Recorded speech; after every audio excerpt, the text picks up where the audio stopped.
I'm lucky enough to live in the Pacific Northwest of the United States, which I believe is one of the most beautiful places on the planet. When I describe it to people, I often say that I experience awe on a regular basis.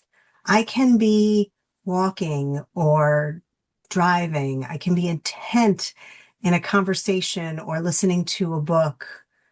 I can be out in nature and I'm often interrupted by the beauty and the majesty of Mount Rainier, or if I'm hiking a mountain lake, or the beautiful trees, or flora, or birds, or wildlife. It's very inspiring and motivating, and also causes me often to think about awe.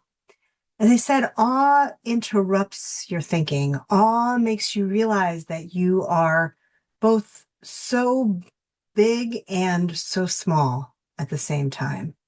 So small in comparison to what is around you and this world that we're in.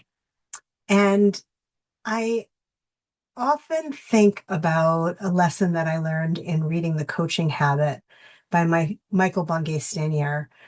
He had a question called the awe question, which is really one of my favorite questions in mentoring or even in coaching, which is, and what else? Awe stands for and what else? I love this question because it is truly a question that interrupts us. It's a question that helps us see that there may be more than we would naturally think. It helps us think through what possibility there is, what you might be more curious about, what lies beyond what would naturally evolve in a conversation. And it pushes both the speaker and the listener to stop, to see themselves in a broader perspective, to continue to dive deeper. There's another rhetorical exercise called the five whys that I often use as well, which is similar to the awe question. And it is where you continually ask why to get deeper into what the purpose and the meaning and the cause of whatever the topic is. And what I love about both those rhetorical techniques is that they force you to challenge yourself to think more deeply and think more broadly and to think differently. So I want to encourage you to introduce the awe question in the next conversation that you have that is about growth, whether it is a question with somebody you supervise, somebody who you report to, whether it's a mentor or a mentee or a coach or a client or a peer, is ask, and what else? Keep going and don't stop at what seems obvious, what seems right in front of you. That kind of interruption of your thinking is so powerful, so generative, and will help you strengthen your mentoring conversations.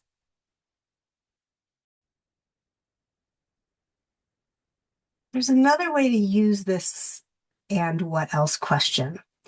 And it is not just in conversation, but it's as a tool to think about your own developmental network, the relationships that you have and you hold and you seek. You may think, oh, I have a close confidant. I have a mentor. But ask yourself, and what else do I need? And what else? What other role do I need to introduce into my own network? Or what other role can I play for somebody else? And when you think about, and what else, you can also think about it in terms of the function. Do I need in this current relationship or this future relationship, somebody who's going to challenge me, somebody who's going to advocate for me, somebody who's going to just be a sounding board, somebody who's going to dig in and collaborate with me. So think about and what else in terms of the function of the relationship and the title of the relationship as well. The other piece and the other way to think about and what else is in your own self-reflection. So as you are preparing for your mentoring, coaching, peer conversations, but also as you are journaling or planning a project or thinking about how to write, ask the question, and what else? What else am I feeling? What else might be needed? What other perspectives might we need here? What might I need to admit? What might I need to learn?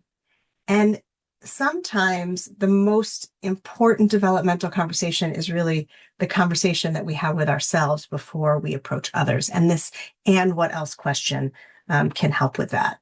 Know that using and what else takes discipline. It requires restraint from moving too quickly.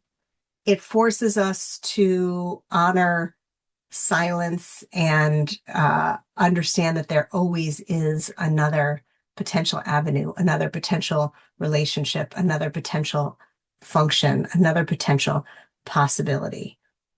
It asks us to own our own development, to keep looking, to keep seeking, to keep listening, to keep asking what else might be true. And it allows us to connect with those other people and other perspectives, other ideas and other possibilities that we otherwise would miss. So this is why this question and what else helps us really lead to better growth conversations. Take the time and use this question and what else in these different ways, and let me know how it works for you. What have you found? What will you find? What are you finding along the way? Thanks for listening and for being with us today.